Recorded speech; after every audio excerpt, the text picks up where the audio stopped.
이 세상의 최고 복된 이름 우리 주 예수 그리스도 그분을 은혜롭게 찬양해 주신 우리 찬양대 깊이 감사하고 다시 한번 또 격려의 박수 크게 부탁드립니다.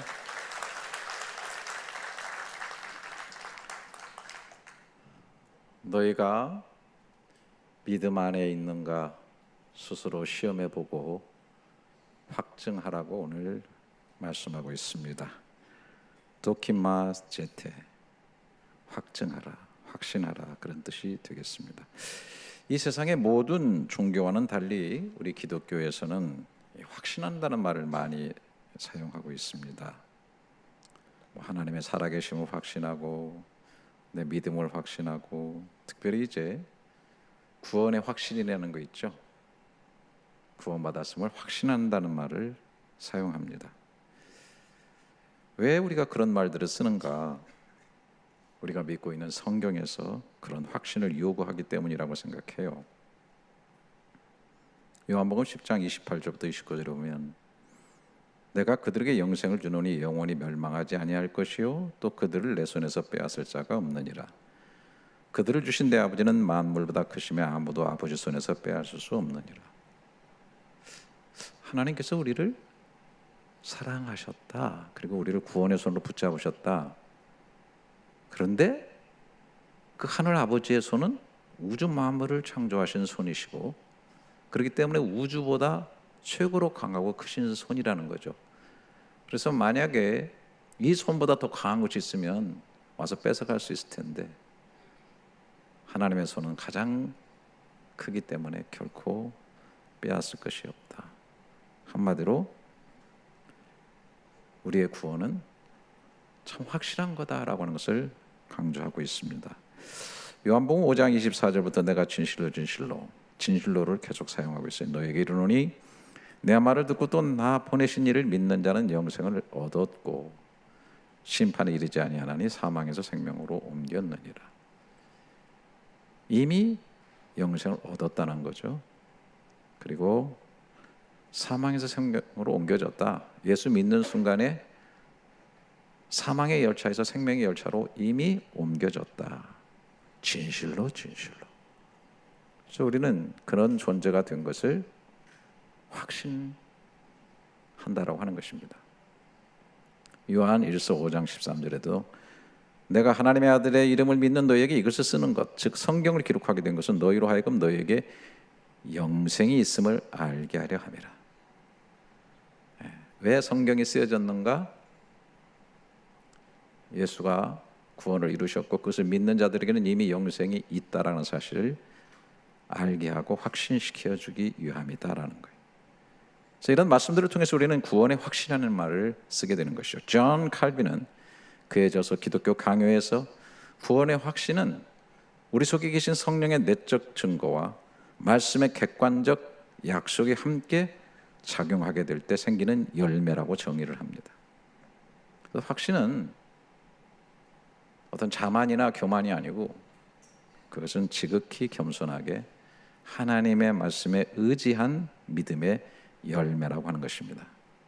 존 맥카더도 말하기를 참된 신자는 구원의 확신을 가질 수 있고 가져야만 한다라고 그렇게 역설을 했습니다. 그런데 오늘 본문에 보게 되면 이런 확증은 앞에 한 가지가 있어야 된다고 얘기하고 있습니다. 다시 고린도후서 13장 5절에 보면 너희는 믿음 안에 있는가 너희 자신을 시험하고 너희 자신을 확증하라 이렇게 되어 있습니다. 시험하고 페이라제테입니다. 페이라제테, 이것은 검진이 먼저 필요하다. 그래서 페이라제테하고 그 다음에 확증한다라는 도키마제테의 차이가 약간 있어요. 페이라조는 시험에서 그 결과를 보기 위한 행위, 즉 검진하는 상태를 말하는 거고, 도키마조라고 하는 것은 시험해서 확신하는 단계를 말하고 있다라고 보는 것입니다. 그래서 제대로 검진되지 않는 상태 속에서의 확신은 믿음의 잘못된 확증 편향을 낳을 수도 있다라고 하는 것입니다. 요즘 우리가 이제 확증 편향이라는 말 많이 쓰고 있죠. 무슨 의미죠? 자신이 이미 믿고 있는 생각, 신념을 뒷받침하는 정보만을 선택적으로 받아들이고 그와 반대되는 정보를 무시하거나 배제하려는 심리적 경향이에요. 이것을 부추기는 것은 특별히 인터넷 상태 가운데 우리가 유튜브를 계속 어느 쪽을 보게 되면 알고리즘에 의해서 계속 그것만을 더 정보를 물어다 주잖아요. 요즘 참 신기하더라고. 또 내가 무슨 말을 하면 이 스마트폰이 알아듣는다는 거죠. 그래가지고 거기 필요한 것들을 정보를 띄워주는 놀라운 일들이 있다고 하는데 진짜인지 가짜인지는 잘 모르겠지만은 특히 정치에서 뭐 좌파 우파 이렇게 갈리게 되면은 이 확증 편향이 굉장히 심하게 일어나는 것을 보게 되는데 그런 것뿐만 아니라 건강에 대해서도 이 확증 편향을 가진 사람이 굉장히 많아요. 요즘 참 피곤하고 어지러워. 잠이 부족해서 그럴 거야 라고 계속 그쪽으로만 생각하는 거예요. 감기 한 번도 안 걸렸어. 그러니까 나는 건강한 거야. 사실 이런 것들 뭐 내가 피곤하다 또 감기 안 걸린다 이런 것들은 뭐 고혈압이나 당뇨, 심혈관 질환 혹은 사실 근원적으로 암과는 별개라는 거겠죠. 근데 그렇게 내가 생각을 하는 거예요. 여기에 배경은 뭐냐면 내 몸은 내가 잘 알아 그런 거죠. 근데 실제로 건강검진을 받아보면 때로 정말 다르게 나오는 경우를 많이 볼 수가 있습니다. 또 반대로 어떤 분은 자꾸 내 몸이 이상하다고 생각해요. 뭔가 아프고 뭔가 힘들어. 그래서 중병에 걸린 것처럼 느껴지고 늘 불안해집니다. 뭐 심지어는 뭐 검진을 좀 받았는데도 아무 이상이 없다고 하는데 늘 자신은 분명히 나에게 뭐가 문제가 있어 하면서 계속 불안해하는 그런 사람도 보게 됩니다. 정말 중요한 것은 제때에 제대로 된 건강검진을 받는 게 중요하죠. 검진 결과를 또 확신하고 그것으로 인해서 또 자유함도 누리고 또 치료도 하고 하는 것이 정말 필요하다고 생각하는 것이죠. 우리 신앙생활도 마찬가지라고 생각을 합니다. 뭔가 문제가 있는데도 회피하고 스스로 난 괜찮다고 또 심지어는 뭐 나는 구원 받아놨으니까라는 확신으로 그렇게 때우는 신앙생활 하는 사람도 많이 있고요. 또 어떤 사람은 너무 자신의 감각과 감정만 의존해가지고 나는 결코 구원받지 못했어. 내 이렇게 살아가지고 무슨 구원받겠어. 하나님은 나를 사랑하지 않는 것 같아 하면서 늘 좌절과 심지어 우울함에 빠지는 사람도 있습니다. 오늘 이 자리에 계신 여러분들 혹시 믿음의 이런 확증 편향 속에 빠져 있는 분 없는지 모르겠어요.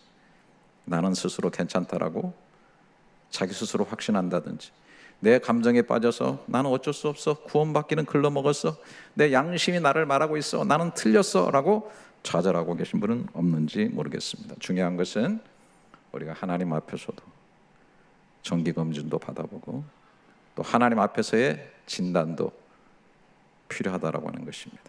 말씀과 성령의 검진을 받고 그것을 통해서 정말 믿음 안에 있는지를 확인하는 것이 중요하다는 것입니다.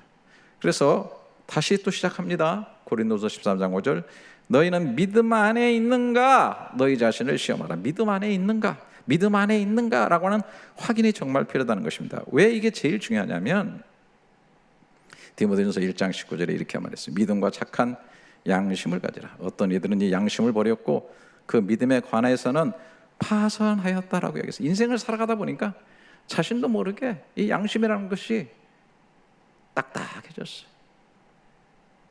양심은 개나 줘. 양심 다 버려버리는 사람도 있어요. 또 어떤 사람들은 믿음에 관하여 파선했다. 파선했다는 말이 뭐예요? 나 오아게요. 나 오아게요. 난파한 거죠. 선박이 부서져 침몰한다. 그런 거예요. 암초를 만나서 충돌해서 침몰했다라는 거예요. 여러분, 과거에는 가끔 이제 뭐 우리 해군사관학교 배 혹은 해양대학 배가 포트클랑에 들어와가지고 그 안에 믿는 분들이 있어서 우리 교회 와서 예배도 드린 때가 있어요. 제가 그때 이 파선에 대해서 설교를 자주 한 적이 있어요. 배를 몰고 항해를 하는데 제일 두려운 게 뭐예요? 배가 깨져버리는 거예요. 다른 건 몰라도 배가 깨져버리면 모든 것이 가라앉게 되는 거예요. 모든 게 무효화되는 거예요. 우리가 신앙생활의 항해에 있어서 다른 무엇보다도 그 안에 있어야 될 믿음이 깨져버리는 거예요. 믿음이 침몰하는 거예요. 그럼 뭐예요? 우리들의 봉사가 무슨 의미가 있고, 우리들의 헌신이 무슨 의미가 있고, 우리들의 모든 신앙적 노력들이 다 의미가 없다라고 하는 것이죠. 그래서 특별히 우리의 믿음이 견고한가? 우리는 믿음 안에 제대로 있는가? 내가 내 의로 만든 믿음이 아니라 성령이 주시는 내적 증거와 하나님의 말씀에 의한 믿음을 가지고 있는가라고 하는 거예요. 늘 말씀드리죠. 우리는 착각해요. 신념을 믿음이라고. 신념은 내가 생각하는 거 잘 될 거야, 뭐 어째 될 거야, 뭐 괜찮아. 이건 신념에 나를 믿는 거죠. 신용은 다른 사람이 나를 믿어주는 거예요. 중요합니다. 그러나 이거는 근본적으로 믿음하고는 다른 거예요. 그러니까 확증 편향이라고 하는 것은 내가 원하는 대로 믿는 거예요.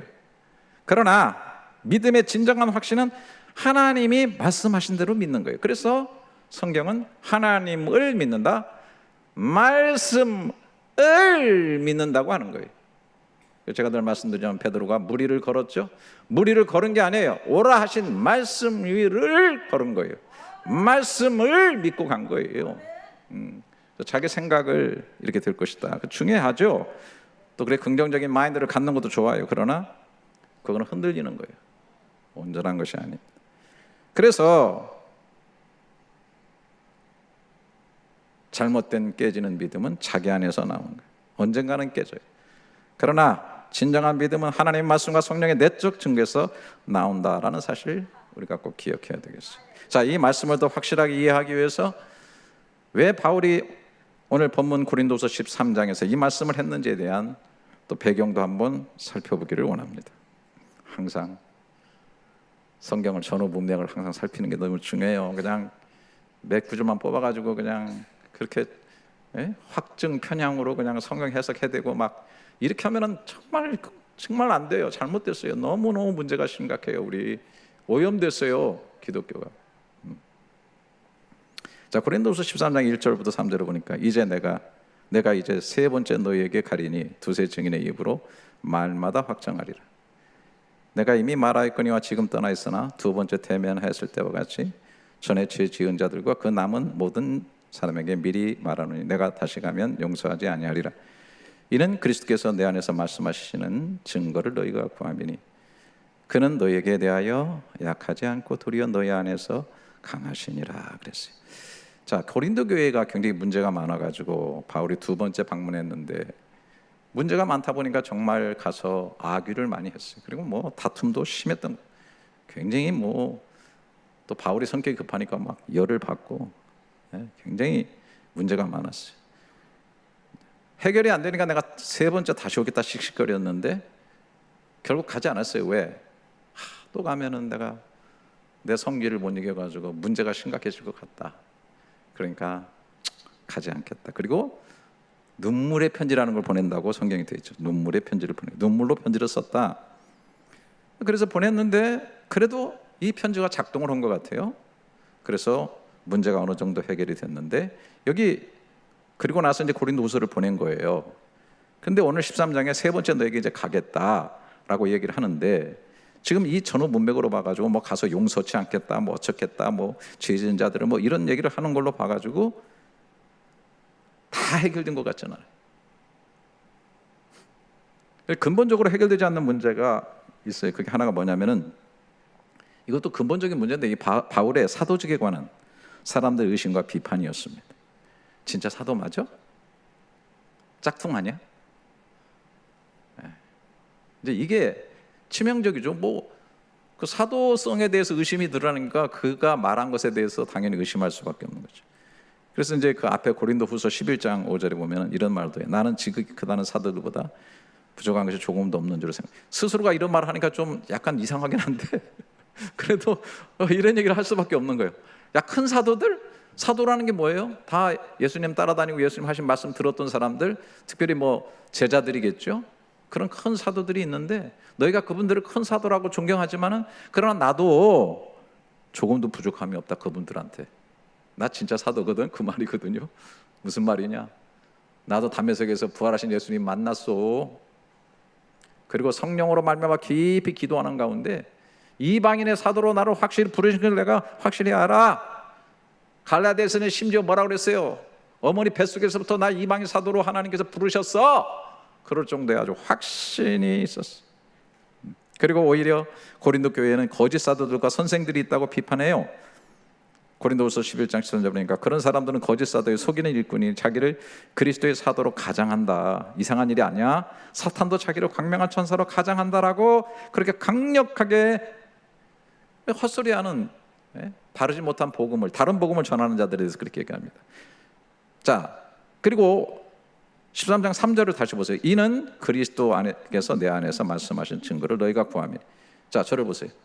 네가 진짜 사도야? 그렇다면 당신 안에 그리스도가 있고 그리스도가 당신을 통해서 말하는 것인데, 당신이 말하는 모든 말은 다 그리스도가 하신 말이야? 당신 안에 그리스도의 말씀이 있는 거야? 진짜 있는 거야? 증거가 뭐야? 라고 하는 거예요. 이런 그리스도께서 내 안에 말씀하시는 증거를 너희가 구함이니 라고 얘기하고 있는 거예요. 고린도 교인들이 그렇게 증거를 구했던 것 같아요. 그 후반절을 보세요. 자, 구함이니 그는 너희에게 대하여 약하지 않고 도리어 너희 안에 강하시니라 그랬어요. 이런 구절들 보면 구절들이 해석이 안 돼요.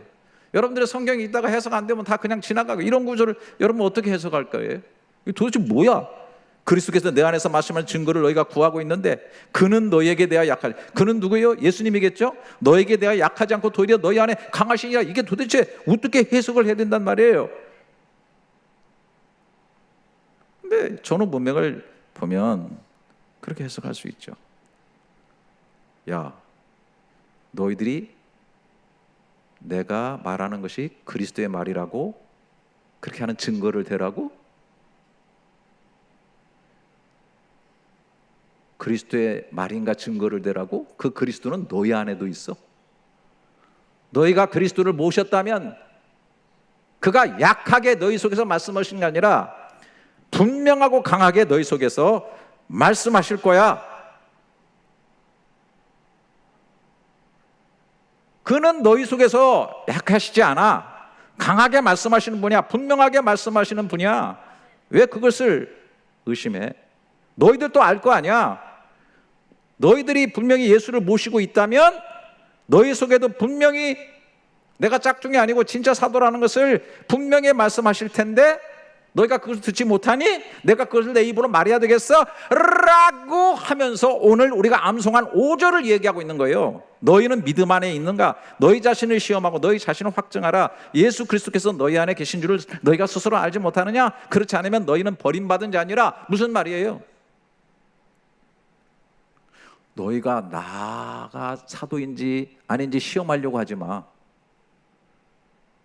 내가 말하는 것이 그리스도가 말씀하시는 건지 그런 거 테스트하려고 하지 마. 먼저 니들을 테스트해봐. 그런 얘기예요. 자신 있는 얘기죠. 좀 교만하다시피 하죠. 야, 너희들 안에 그리스도가 진짜 계시다고 한다면, 그리고 너희가 믿음 안에 있다고 한다면 그리스도는 너희 속에 약하지 않아. 너희한테 분명하고 강하게 메시지를 던져줄 거야. 내가 던진 메시지를 너희들 화답할 거야.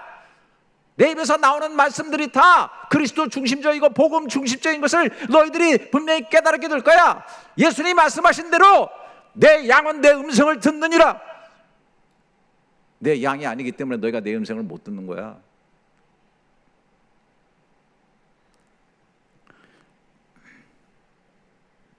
교인들 가운데는 우리 목사님 왜 이렇게 소락대기를 치셔? 살살 얘기하면 다 듣는데. 그래서 마음에 안 들어가지고 말을 안 듣는 사람도 있는지 모르겠는데, 그게 중요한 게 아니에요. 살살 얘기하거든 소리를 치든 중심 속에서 그리스도가 계시고 그분을 통해서 말씀하신다는 거죠. 정말 내 속에 그리스도가 계시다면 내 속에서 그 말씀 속에 아멘이 외쳐지게 되고 알게 된다라고 하는 것이죠. 그 문제는 뭐냐? 고린도 교인들에 대해서 믿음 안에 있는지 먼저 너희들 테스트해봐라. 그리스도가 너희 안에 있어야 진짜지. 자, 바울이요, 갈라디아 교회 같은 경우 그 바울이 이제 개척해가지고 세워진 그런 교회인데 벌써 이제 유대 거짓 선지자들이 막 들어간 거죠.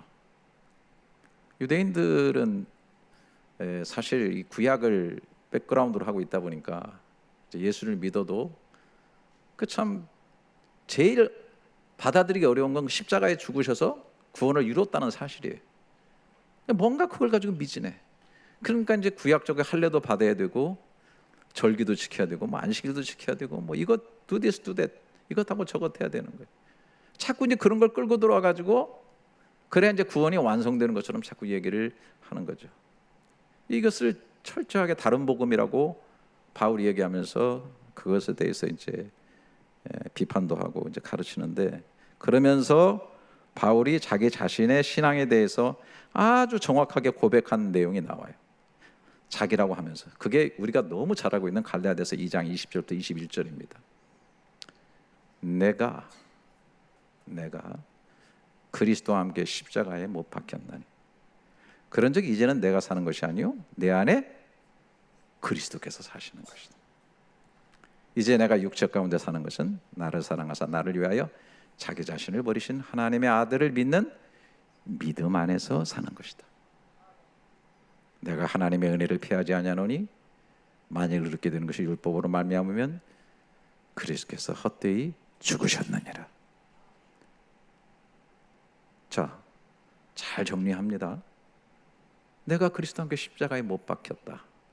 주님이 십자가에 못 박히신 것은 주님이 십자가에 못 박혀서 그냥 본인이 죽은 개죽음이 아니고 놀랍게도 내 옛사람과 더불어 죽으신 것이다. 내 죽어야 될 죄의 옛사람과 같이 연합되어서, 그 연합이란 말이 굉장히 연합되어서 십자가에서 대가로 지불하고 죽으신 것이다. 그래서 내 옛사람은 죽었기 때문에 그 옛사람의 죄에 대해서 페널티를 물러오는 사망이 오게 될 때 이미 죽음이 있기 때문에 그 사망은 나를 넘어갈 거다. 이게 이제 유월절적 신앙이거든요. 네? 그 장자 죽이는 그림자가 애굽을 덮쳤을 때 그 어린 양의 피를 문설주에 바른 그 집은 패스오버한 거야. 죽음이 패스오버. 왜? 어린 양의 피, 그 죽음이 있기 때문에. 죽음을 죽이러 왔는데 죽음이 거기 있으니까 패스오버한 거야. 너무나 중요한 명제예요. 내 옛사람이 그리스도와 함께 죽었다. 그래서 진짜 영원한 사망의 그 판결이 오게 될 때 이미 죽었기 때문에 패스오버 하게 된다라고 하는 거예요. 그래서 그 죄에 대해서, 사망에 대해서 이미 부고짝 날려버렸고 나는 이미 죽어버린 거예요. 그거를 정확하게 바울이 인식하고 있는 거예요. 이 인식이 너무너무 중요한 거예요. 그러면서 뭐예요? 이제는 내가 사는 것이 아니라 내 안에 그리스도께서 살고 계시다. 여러분, 너희 안에 그리스도가 없으면 너희가 버리운 거야. 바울이 니네들 시험해봐, 테스트해야 돼 라고 했는데 바울은 정확하게 자기 자신을 얘기하고 있어요. 나는 내 옛사람이 죽은 거 알아. 그리고 내 안에 그리스도께서 살고 계셔. 그 다음에 뭐라고 그랬어요? 이제 내가 육체 가운데 사는 것은 나를 사랑하사 나를 위하여 자기 자신을 버리신 하나님의 아들을 믿는 믿음 안에서 산다. 난 이 믿음 안에 살아. 너희들 믿음 안에 있는지 테스트해봐. 너희들이 그 믿음 안에 살고 있니? 나를 하나님이 사랑해서, 신이 나를 사랑해서, 나는 신의 사랑을 받은 존재야. 신이 나를 사랑했다는 그 믿음 안에서 나는 살아가고 있어.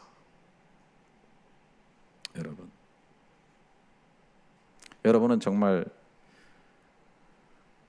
이런 온전한 믿음 안에서 살고 계시면서 그리스도가 내 안에 정말 살아계신 것을 인식하며 살아가고 있는지.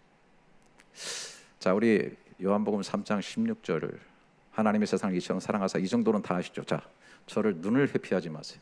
지금도 고개를 박는 사람은 정말 성경 한 구절도 암송 못하는 사람이라고 제가 간주할 거예요.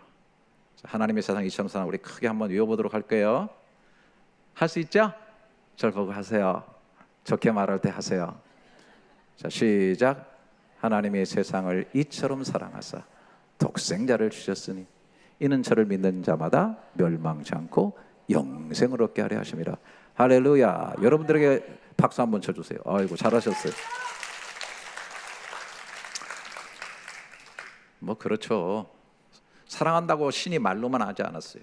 하나님은 사랑이다, 신은 자비하다. 가장 소중한 걸 주는 게 사랑이거든요. 그래서 독생자를 주셨다. 그렇죠? 저를 믿는 자마다, 믿는다는 게 뭐죠? 믿는다는 게 뭐예요? 그 사랑을 받아들이는 거예요. 그럼 멸망치 않고 영생을 얻는다. 자, 그 이 뒤집으면 어떻게 될까요?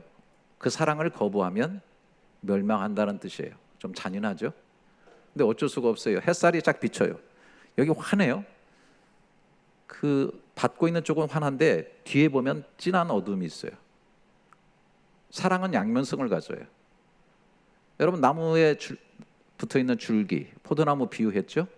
줄기가 나무에 붙어 있으면 햇살이 뜨게 될 때 광합성 작용을 하면서 단맛 나는 열매를 맺어요. 하지만 줄기에서 떨어진 가지는 밖에 버리워서 태양이 쬐면 더 말라요.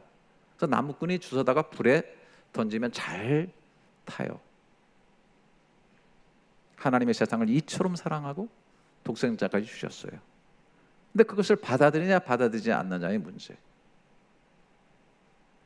자, 여러분들께서 제가 왜 이 구절을 암송했냐면 너무나 좀 초등학생적이고 좀 유치하게 느끼실지 모르지만 지금 이 구절이 어디에 있죠? 어디에 있어요? 여러분의 지식 속에 있는 거예요. 눈에 보이지 않아요. 내 지식 속에 있기 때문에 그걸 지금 꺼내서 여러분들이 암송하신 거예요. 보이지 않는다고 없는 게 아니에요. 여러분들의 지식 속에 이 하나님 말씀이 들어있는 거예요. 내 안에 사랑은 어디 있죠? 내 가슴에 있어요. 할렐루야. 반응이 없어. 저 안에 사랑이 내 마음에 있다고요. 진짜 있어요. 보이진 않아요. 꺼내 보내줄 수는 없지만 있어요. 아마 제 사랑도 그녀의 가슴 속에 있을 거예요. 그렇잖아요. 눈에 보이지 않는다고 없는 게 아니에요. 내 가슴 속에 뛰고 있는 거예요. 네? 하나님의 사랑이 어디 있어요? 내 가슴 속에 살아있을 수 있는 거예요. 하나님의 약속이 내 속에 있고 주님의 그 따뜻한 사랑과 주님의 돌보심과 은혜가 내 속에 살아 움직일 수 있는 거예요. 제가 늘 그런 말씀 드리죠. 네? 이 자석이 있어요. 자석이. 여기에 이제 물건들이 많아요. 플라스틱도 있고 뭐 구리도 있고 뭐 여러 가지 많아요. 심지어 금도 있어요. 금. 네? 그리고 심지어 여기 보면은 수표가 있어요. 수표. 수억 원짜리, 몇 천억 원짜리 수표가 딱 있단 말이에요.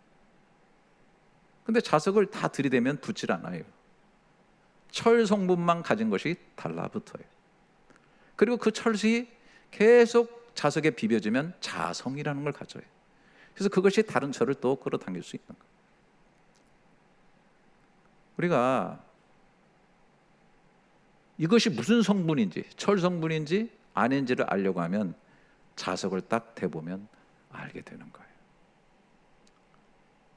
내 속에 주님이 계신지, 살아 계신지, 정말 하나님의 사랑이 내 속에 깃들여 있는지 주님이 와보시면 알 거예요.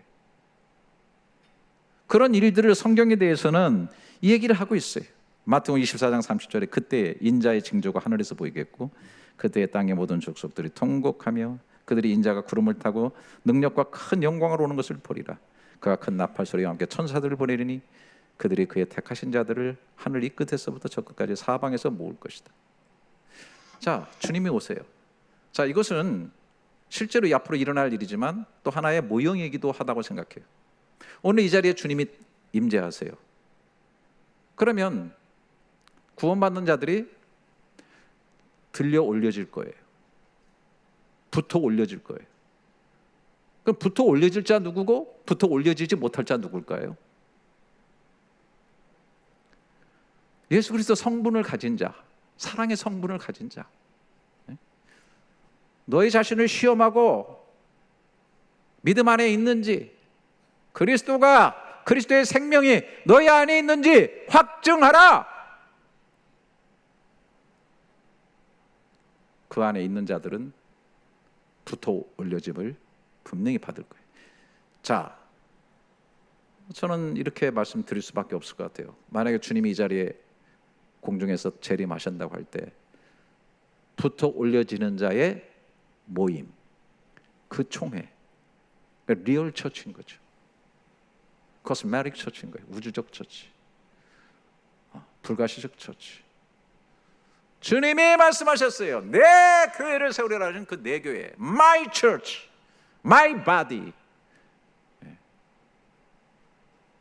우리는 좀 진단을 해봐야 돼요. 건강검진 언제 받으셨어요? 그것처럼요, 시험하고 확증하라고 그랬잖아요. 여기 한의원 하시는 분들 우리 교회에 많아요. 다 나오셨나 모르겠네. 어떻게 하죠? 오면은 검진하죠? 맥을 딱 잡아요. 그럼 맥이 뛰겠죠. 맥이 뛰는 거예요. 지금 저도 딱 잡으니까 맥이 뛰네 진짜. 여러분, 영적인 맥을 딱 짚을 때 예수의 생명이 뛰고 있어요? 신앙의 청진기 들이댈 때 내 속에 예수의 생명이 심장처럼 실제로 뛰고 있나요? 항상 스스로 영적인 맥을 짚어보시고, 항상 내 속에 성령의 내적 확신, 또 말씀으로 인한 확신이 여러분들한테 항상 있어서 내가 생각하는 믿음 확증 편향 속에 빠지지 마시고 말씀 안에서 바로 가지는, 깨지지 않는, 파산하지 않는 믿음 가지고 인생에 천국까지 가는 아름다운 항해 꼭 하시는 여러분 될 수 있기를 주님의 이름으로 축복합니다. 기도하겠습니다. 하나님 아버지, 귀한 분들 모시고 오늘 너무나 귀한 말씀 다시 상고했습니다. 이 말씀의 비밀들 잘 깨달아 알아지게 하시고, 그저 그냥 신념을 믿음이라 하고 그러다 보니까 그냥 엉망진창 기복신앙, 신비주의 신앙, 그냥 내가 복음의 신앙 가지며 살지 말게 하시고, 잘 테스트하고 분별해서 깨지지 않는, 파손하지 않는 든든한 믿음 안에서 예수 중심에 모시고 그 사랑에 비달해서 살아가는 귀한 성도들 되게 하여 주시옵소서. 존귀하신 예수님의 이름으로 기도드립니다. 아멘.